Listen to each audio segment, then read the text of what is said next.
ತೇವಾಂಶದ ಏರಿಳಿತವನ್ನ ಹೇಗೆ ಗುರುತಿಸೋದು ಇಲ್ಲಿ? ನಾನು ಆಗ್ಲೇ ಹೇಳಿದೆ, ಅಂದ್ರೆ ಇದು ಸ್ವಯಂಚಾಲಿತ ನೀರಾವರಿ ವ್ಯವಸ್ಥೆಯ ಒಂದು ಭಾಗನ? ಇದು ಒಂದು ಭಾಗ. ಇದು ನೋಡಿ ಬರೀ 1,500 ಇದೆ.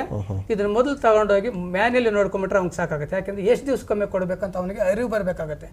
ಇದೇನು ವಿಜ್ಞಾನಿನೇ ಹೋಗ್ಬೇಕು ಅಥವಾ ತಿಳುವಳಿಕೆದಾರರ ಬಂದು ನೋಡ್ಬೇಕಂತಿಲ್ಲ. ಇದು ನೋಡಿದ ತಕ್ಷಣ ರೈತನಿಗೆ ಗೊತ್ತಾಗುತ್ತೆ.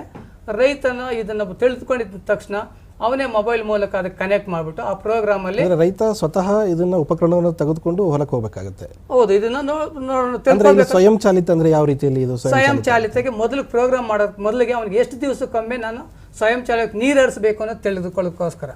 ಸೊ ಇದು ಕಲರ್ ಮೂಲಕ ತಿಳುವಳಿಕೆ ಅಂದ್ರೆ ಓದು ಬರಹ ಬರದೇ ಇರುವಂತ ಎಲ್ಲಾ ರೈತರು ಇದನ್ನ ಬಳಕೆ ಮಾಡಬಹುದು. ಬಣ್ಣದ ಆಧಾರದ ಮೇಲೆ ಅವ್ನು ಮಾಡಿದ್ರೆ ಸರ್. ನಾನು ಆಗ್ಲೇ ಹೇಳ್ತಾ ಇದ್ದೆ, ಭತ್ತಕ್ಕಾದ್ರೆ ಹಸಿರು ಬಣ್ಣ ಬಂದಾಗ ಅವ್ನು ನೀರು ಹರಿಸಬೇಕಾಗತ್ತೆ.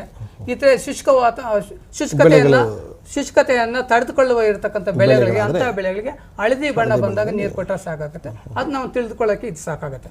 ಇಲ್ಲ ಈಗ ಕೆಲವರು ಪ್ರೋಗ್ರೆಸಿವ್ ಫಾರ್ಮರ್ಸ್ ಅಂತ ಹೇಳಿ ಏನ್ ಕರಿತೀವಿ, ಆ ರೈತರಿಗಿಲ್ಲ ಸರ್ ನಾನು ಸರಿಯಾಗಿ ನನಗೆ ಅಳತೆ ಮಾಪನನೇ ಬೇಕು ಅಂತ ಕೇಳಿದ್ರೆ, ಇದು ನೋಡಿ ನೀರಿನಲ್ಲಿ ಎಷ್ಟು ಅಂಶ ಕರೆಕ್ಟ್ ಆಗಿದೆ ಸರಿಯಾಗಿದೆ ಅಂತೇಳಿ ಇದು ಸೂಚಿಸುತ್ತೆ.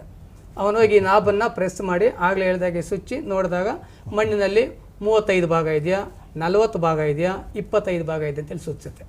ಸೊ ಇದ್ರ ಪ್ರಕಾರವಾಗಿ ಏನು ಹೇಳ್ತೀವಿ, ಮಣ್ಣು 14ರಿಂದ 15 ಒಂದು ಅಂಶವನ್ನು ತೋರಿಸಿದಾಗ, ಮೀಟರ್ ರೀಡಿಂಗ್ ತೋರಿಸಿದಾಗ ನೀರು ಕೊಡಬೇಕು ಅಂತ ಹೇಳ್ತೀವಿ. ಇದನ್ನು ತಿಳುವಳಿಕೆ ತಿಳ್ಕೊಂಡು ಅವನು ಸ್ವಯಂಚಾಲಿತದಲ್ಲಿ ಮಾಡ್ಬೋದು. ಸೊ ಇನ್ನು ಈ ಸ್ವಯಂಚಾಲಿತ